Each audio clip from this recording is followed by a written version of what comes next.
Right now, welcome back to the show, Dr. Mensink. My doc, how are you, Doc? I'm doing okay. Merry Christmas to everybody, Christmas and to Happy you too. New Year. How was your Christmas? Well, I know you're a man of the Lord, and are you as... I don't know. I get so disturbed around this time of year because, and it seems to be getting worse every year, the war on Christmas. I read today of a college professor in Florida who says that you shouldn't say Merry Christmas because it's not all-inclusive. You shouldn't say Happy Hanukkah because that's not all-inclusive. You shouldn't even say Happy Holidays. What you should say is Happy Federal Holiday to you. What are your thoughts when you hear stuff like this? I don't like to say it, but there's two letters. One starts with a B, another one with an S. It sort of goes through my mind. Jazz, maybe I should talk about why I believe in Christmas. Why do you believe in Christmas? Because there's two ways of looking at spirituality, which a lot of people don't really think out loud. But one way of looking at spirituality is, the classic example. We've all heard it. We think that when you die, you go up to heaven to St. Peter or whatever, to God. And God looks at the scales, and if there's more good on it, outweighs the bad, you're in and away you go, kind of thing. That's the one way of looking at the balance scales philosophy. And then, most of us religions have the balance scale philosophy. All right, and it's very popular. In fact, everybody thinks, well, I'm not perfect, but I've got more good than bad. I'll make it in, kind of thing. And the second way is a philosophy where you said, I can't pay the debt. I'm really this bad person that I was born a sinner, and I need some debt substitution. All right. Now, here's how I look at it, Jazz. And it's looking a little bit different, but I want you to think. Let's say that your daughter, all right, your daughter is brutally raped and then murdered by a young guy, all right? And you're angry, and it's been terrible and all this kind of stuff.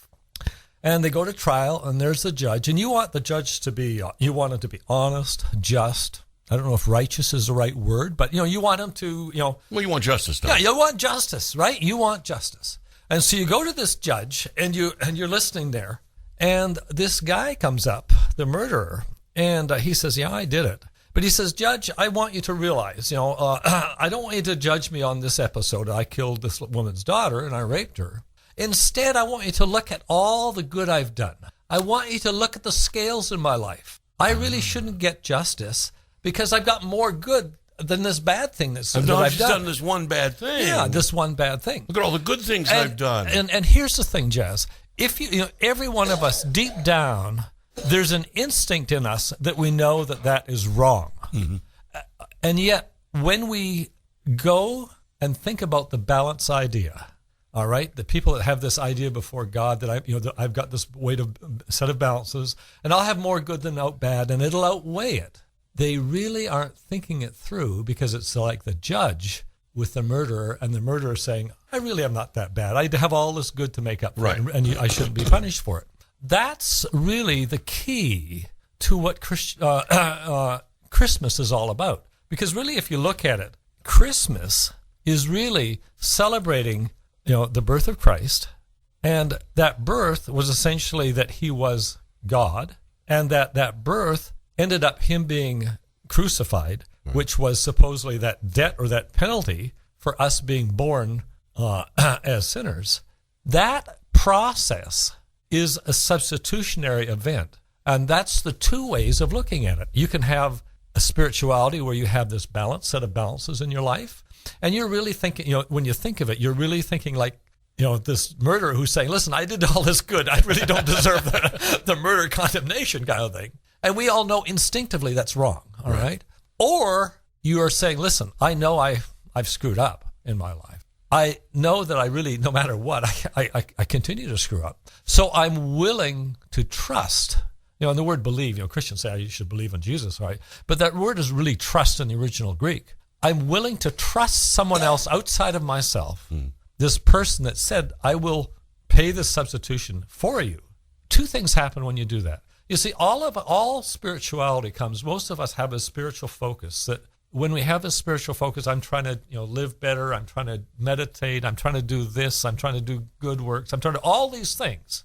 All the emphasis is on me before God. But when you have this substitutionary idea that Jesus really has done that for me. I'm going to trust that that's good enough for it. I'm going to trust that's enough. All of a sudden, the focus is not me in my spirituality, but this awe of what God has done. And now the focus is no longer on me, but him. Right. And those two things happening is what the magic of Christmas is all about. And that to me is kind of, it's hard for people to get it. Well, I can understand somewhat, but I mean, it's so beyond impossible for some people to get. I don't think they want to. That's true. There's no desire. Yeah. Two things happen. Number one is that many people don't understand the basic tenets of Christianity. Is that everybody has sinned? Okay, right. Because they're really thinking on the scale idea that the good will outbalance the bad, and I'll be okay, kind of thing. And that's the basic tenet of spirituality from a Christian perspective, not from other religions, but from a Christian perspective, is that every man is a sinner. He was born a sinner, and that's not what you do. It's the way you inherited this sinful nature. And to me, that's the two pivoting ways of looking at life and spirituality that sort of crux at whether you look at Christmas not as a spiritual event versus Christmas as a materialistic kind of thing and that kind of stuff. And it goes back to those two ways of looking at spirituality. Do you have this balance idea? Or do you have this substitutionary effect, which is really what the Christmas story is all about? Is there a happy medium between the balance? No, I don't think so. You don't think so? No, and I'll tell you why. Because it's sort of like saying, going to the judge as a murderer and saying, I don't want the full penalty. I want sort of half, it to count for half. It doesn't work that way. It doesn't work that way. Well, the magnitude of the crime, too. Yeah. All right. And so it doesn't work that way. And the key to this Christians talk about all this nebulous stuff that happens with spiritual rebirth. The key really to me, I think, is that willingness to sort of be willing to not trust yourself before God, but to trust someone else and saying, God, I'm a loser. I can't. When it comes to the end of it, I'm willing to trust what you said about Jesus. Right. I'm willing to trust something else outside myself. Now no longer the focus is on me, and wonderful things happen in our emotional lives and spiritual lives for them when we take that focus off me trying to be good and to live this, a life that's moral and good and all that, versus saying, I'm going to just trust in what God said. I'm going to somehow trust that it's good enough. Because once that happens, that magic of spiritual regeneration occurs. What Christian doesn't trust in what God said? Well, they better, or else they're probably not Christians. I was going to say. I don't know. I would imagine that would be true of practically all Christians. Well, who am I to judge whether a person's a Christian or how big a Christian is? I don't look at it. The Scripture says one thing very clear. We try to make, and I think churches. Careful how I say this, but I think churches and Christians try to make spirituality too hard, because really the Bible says it very clear. You believe this, really trust in this idea that I'm not going to trust in myself and my good works for what I'm doing to get to heaven. It says you trust in this idea, and only one other thing you have to do, that says tell someone, be willing to confess it with your mouth, being willing to tell somebody that yes, this is the way I believe. Right. That in itself is enough, and we make it too hard. You follow what I'm saying? I think we should be making it easy for people to understand this. Well, I think you're right to a great extent. And that's why I kind of, I don't know if some people hate hearing me say this, but I've said it before and I'll say it right now.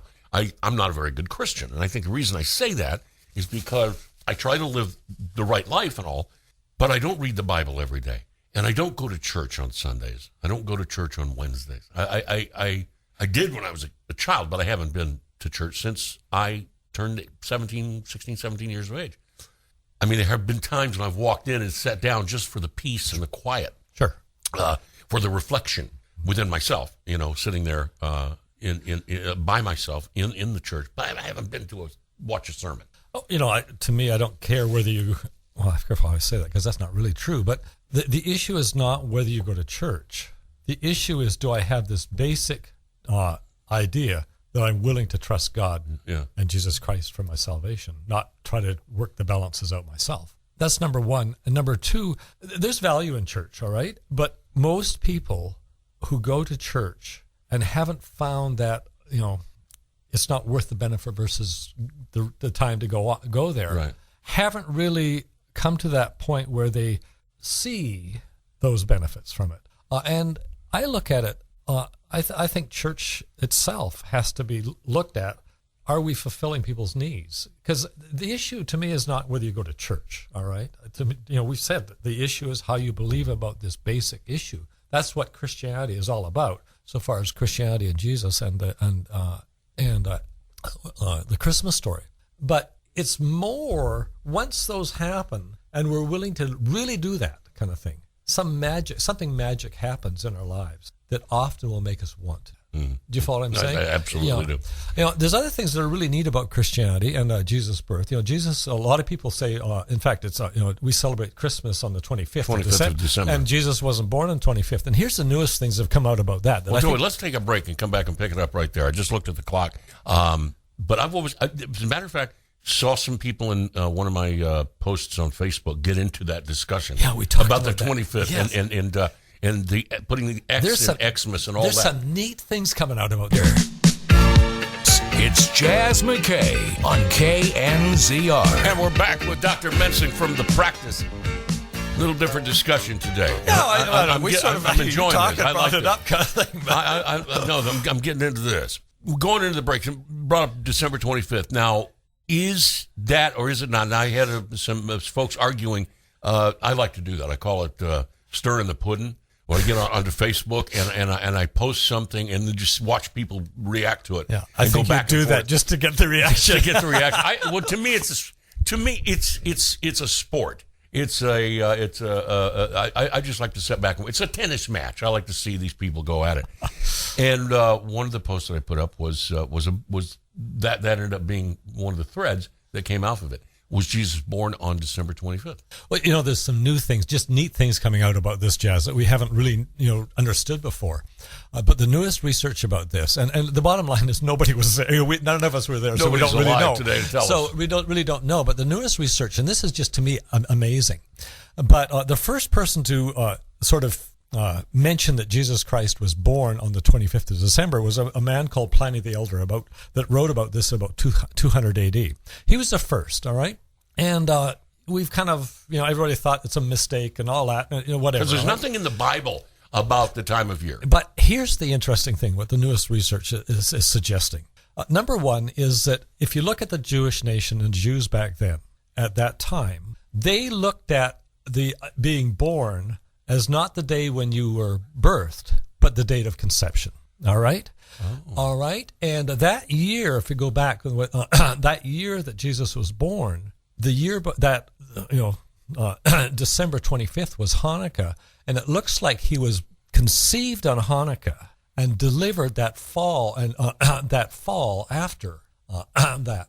And that's where this came, that he was born or actually conceived on the 25th, but it was because of difference of definition, because the Jews at that time, a lot of them believed that conception was birth or the start of life. If he was conceived on the 25th, that would mean he was born in August, right? Probably that the fall after. Or September? Yeah, September. All right? And that's kind of some of the newest thinking. And I think that's kind of neat. I think so, too. Yeah, but nobody, bottom line is nobody knows. You have to do a lot of deduction. It's all just but this kind theoretical. Of things, but it's kind of, when you start to look at it that way, it makes sense. And it kind of puts a different feeling. So if somebody asks me, you ask me, why do I, celebrate Christmas the 25th? It puts a different spin on it because he was probably conceived on the 25th. Well, conceived, is that the right word, though? Well, what else would you call it? I don't know. See, they looked Mary at it, was a virgin, so they looked at it at that time as conception as the start of life. Okay. Today we look at birth as the start of life, and so because of that difference in philosophy and looking at things, that's why supposedly a lot of people who have really studied this start to look at that maybe that's why this difference came in, and so this more prophet in 200 AD. May have been right that he was conceived, but he called it birth because that's the way they tradition of the time. I got you. As I say, I didn't know it was there. What about Xmas? a friend of mine sent me an email, and he didn't mean anything by it. He just wanted to catch up and tell me, hey, things are going great in my life, and the kids doing this, and the grandkids are doing this, blah, blah, blah. Merry Xmas, signed Rob. And I didn't say anything to him. I know he didn't mean anything by it, but I thought about that. And maybe it's because of the way I was raised. My mother hated that, Xmas, taking Christ out of Christmas sort of thing. And it was highly offensive to her. What are your thoughts on Xmas? Well, Jazz, there is if you look at the history, the last 70 years, 100 years of this nation, especially since the 1940s and 50s, there's been a progressive tilt from progressivism where they want to take the Christmas or the Christ out of Christmas, like your mother would say. Right. And there's been this with that progressive idea, and I think deep down it's an anti-Christian idea. Mm-hmm. With that focus, we also have at the same time this focus that I cannot offend anyone. All right. Right. I kind of look back at the free speech people who wrote our Constitution. They would have been aghast at this. I know. I can't say this because I want to offend somebody. But that logical, when you take that to sort of a hyperlogical conclusion, you come up with these ideas. I don't want to offend, this person. And we've come today to the fact that we can't say anything bad about certain types of actions of one type of group that's causing a lot of issues in our country today, and yet they can say all they want about Christianity, about Christians. And it ends up being non-equivalent kind of things. It's the same idea, Jazz. The other corollary for this is taking where I will equate something that happened that a Christian does and equate it to beheading somebody kind of thing. There often is no moral equivalence, and yet we're trying to make it that way. And that's, to me, the sadness of where we've gone as a society. It's interesting because I was listening to Mark Belling this morning. He was filling in for Rush Limbaugh. And he made what I think is a great point when he said that, all the people that are trying to get us to say happy holidays or happy federal holiday instead of Merry Christmas, they claim it's because we don't want to offend other religions. But people of other faiths, I have never known.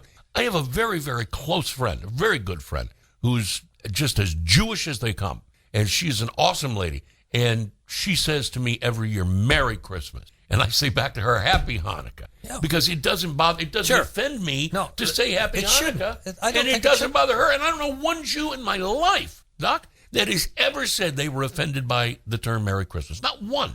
By the way, this is interesting, but we all know the historic antagonism between Jews and Christians for 2,000 years. Yeah. But last week, this is very interesting, and this is. But there were 40 Orthodox rabbis who got together in Israel and said, "Listen, this antagonism is stupidity. Really, we as Jews ought to be celebrating that Jesus Christ was a Jew and that he upheld the Torah." And it's a totally different way of looking at it. And this is sort of cutting-edge ideas, thinking over Israel. Is truly, yeah. But there is a shift and change in Judaism. I don't know which way it's going to go, and I kind of look at it as being probably a bit better for healing of this rift. But if you look at it, really, Christianity and Judaism are on the same page. There are some issues about whether Jesus was God or not that are major, and has been the major issues. But Christianity and Judaism are on the same page versus Christianity or Judaism or Islam or whatever. Do you follow what I'm saying? Absolutely. There's a major difference there. I mean, Christianity and Judaism have, are based in love. All right. Now, there's a lot of talk that love is part of Islam. But if you read the Quran, I've read it, and I encourage people today. I absolutely do. Read it cover to cover. The word love doesn't exist in the book at all. Quran. All right. Now, I'm not here to say bad things about the Quran or Islam, but we are facing being unwilling to talk about these things as a society, and over the long term, I'm not sure it's healthy. Well, no, it's not. No, of course not. I was watching a special on CNN this past weekend, and it was called The 60s, and they were each hour they would do a different story from the 60s, And one of them, they were doing the protest movement and the free speech movement. Remember, in Berkeley, 1968, the so-called free speech movement. Do you not find it ironic that in universities today, instead of free speech is limiting speech. Is limiting speech. But it depends Isn't on that what kind of speech. I think that when it's all said and done, you have to look at what happens in the lives of people, all right? I know many, many Islamic people who are some of the most loving, kind people I've known, all right? Versus people who are beheading, whatever there that I don't know any of, you know what I mean? But when it's all said and done, is what happens in their lives that is the biggest testament of where they're coming from. Indeed. Dr. Mensink, the practice, ladies and gentlemen. We didn't talk about medicine once today. Yeah, this is crazy. I've got a whole bunch of stuff on vitamin D3. That's amazing. Some of the newest stuff on D3. That's amazing. Well, you want to stick around for another segment? Do you have time? Sure, we got 3. We'll talk a little medicine when we get back with Dr. Mensink here on the Jazz McKay Show. This is KNZR. Think of the practice like a doctor from 50 years ago. No long waits for appointments. 40% of our appointments are seen same day. No rushed appointments, and access to phenomenal amount of discounts. We have the time to do good medicine. We're also focused on the emotional, the spiritual, dietary. All of those things feed in. We do more than most urgent cares do because we have the expertise, the skills, and the equipment to do it. We're able to do that top quality medicine, have that phenomenal access for less than a cup of coffee a day. I joined the practice for a number of reasons. One, I knew Jan Mensink for many years. He's a superb doctor, and I have appreciated his expertise in other areas. It's very affordable. Medications, he's worked out deals with pharmacies. One medication I get for free would cost me $300. What I like best about the practice is the availability, accessibility. At times I'm able to get in 2 or 3 hours. They deeply care about their patients here in an extraordinary way, which is unusual in today's modern medicine in most places. My husband and I joined the practice 3 years ago. We could not afford medical care at the time. Not long after we joined, my husband had a spider bite and he got very ill within a day. I was terrified that we were going to have to put him in the hospital, which I knew we're looking at $40,000, $50,000. We brought him in and Dr. Mensink saved his life. We were able to come in here every day without any extra charges. I love Dr. Mensink. He's wonderful, and I will never ever forget how Dr. Mensink was with us. My family and I have been members of the practice for the past 2 years. I joined the practice because I wanted to find a place where my family could be treated without taking a lot of time. But what we like about the practice is that if our kids are sick or we're sick, we need medical attention, they'll take us usually the same day. They treat you very well. It's not very expensive, it's affordable. I like that the practice is always there for us. Nos unimos con The Practice para que nuestra familia tenga muy buenos, eficaces doctores. Nos gusta mucho porque si uno de mis hijos está enfermo, nos meten de forma inmediata, por lo general el mismo día. Lo que más me gusta de Practice es que hablan mi idioma. Es un plan muy económico y que atienden a uno muy bien. Lo que más me gusta de The Practice es que siempre están ahí para mi familia.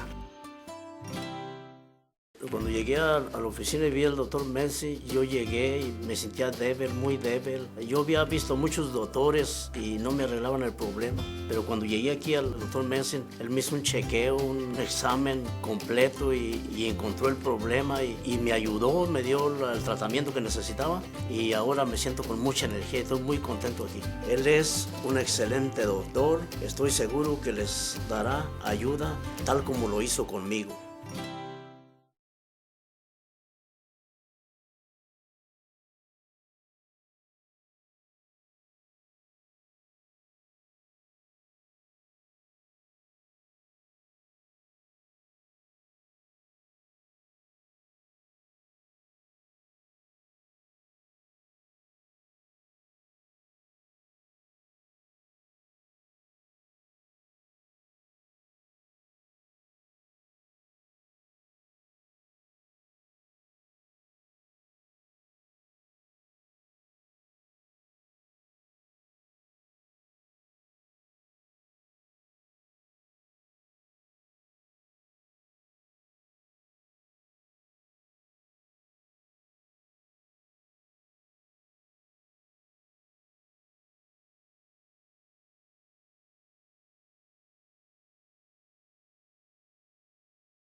Think of the practice like a doctor from 50 years ago. No long waits for appointments. 40% of our appointments are seen same day. No rushed appointments, and access to phenomenal amount of discounts. We have the time to do good medicine. We're also focused on the emotional, the spiritual, dietary. All of those things feed in. We do more than most urgent cares do because we have the expertise, the skills, and the equipment to do it. We're able to do that top quality medicine, have that phenomenal access for less than a cup of coffee a day.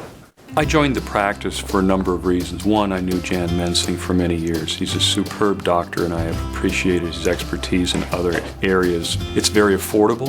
Medications, he's worked out deals with pharmacies. One medication I get for free, it would cost me $300. What I like best about the practice is the availability, accessibility. At times I'm able to get in 2 or 3 hours. They deeply care about their patients here in an extraordinary way, which is unusual in today's modern medicine in most places. My husband and I joined the practice 3 years ago.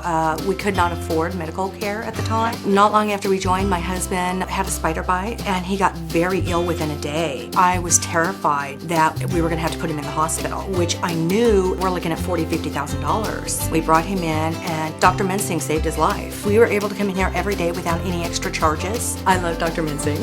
He's wonderful, and I will never ever forget how Dr. Mensink was with us. My family and I have been members of the practice for the past 2 years. I joined the practice because I wanted to find a place where my family could be treated without taking a lot of time. But what we like about the practice is that if our kids are sick or we're sick, we need medical attention, they'll take us usually the same day. They treat you very well. It's not very expensive, it's affordable. I like that the practice is always there for us. Nos unimos con The Practice para que nuestra familia tenga muy buenos, eficaces doctores. Nos gusta mucho porque si uno de mis hijos está enfermo, nos meten de forma inmediata, por lo general el mismo día. Lo que más me gusta de Practice es que hablan mi idioma. Es un plan muy económico y que atienden a uno muy bien. Lo que más me gusta de The Practice es que siempre están ahí para mi familia. Cuando llegué a la oficina y vi al doctor Mensink, yo llegué y me sentía débil, muy débil. Yo había visto muchos doctores y no me arreglaban el problema. Pero cuando llegué aquí al doctor Mensink, él me hizo un chequeo, un examen completo y encontró el problema y me ayudó, me dio el tratamiento que necesitaba y ahora me siento con mucha energía y estoy muy contento aquí. Él es un excelente doctor, estoy seguro que les dará ayuda tal como lo hizo conmigo.